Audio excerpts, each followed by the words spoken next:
Dobrodošli u novi video na kanalu Rode HD. U ovom klipu uramo na lekciji serijala škola, u ovom slučaju je engleski za 5. razred, dakle ovo je present simple. Pa da počnemo. I live in a flat, živim u stanu. You go to school, ti ideš u školu. We like English, mi volimo engleski. They play football, oni igraju futbal. He takes the bus to the school. She plays the guitar and it likes milk. Znači u trećem licu dodajemo nastavak s i s.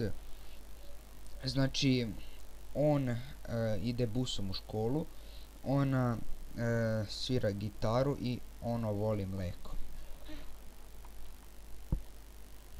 Ovo je negativno, odnosno odrično. I don't get up early, odnosno I do not get up early, znači don't je skraćenica. Ja ne ustajem rano. You don't have a breakfast at school, ti nemaš doručak u školi. We don't play video games, mi ne igramo video igrice. They don't eat fast food, oni ne jedu brzu hranu. He doesn't like milk, znači u he, she i it je umjesto don't, doesn't. On ne voli mleko. She doesn't play the guitar, ona ne svira gitaru.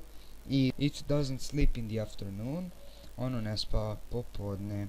Eto, to bilo to što se tiče ovog klipa. Nadam se da sam pomogao, da ste uživali i ćao.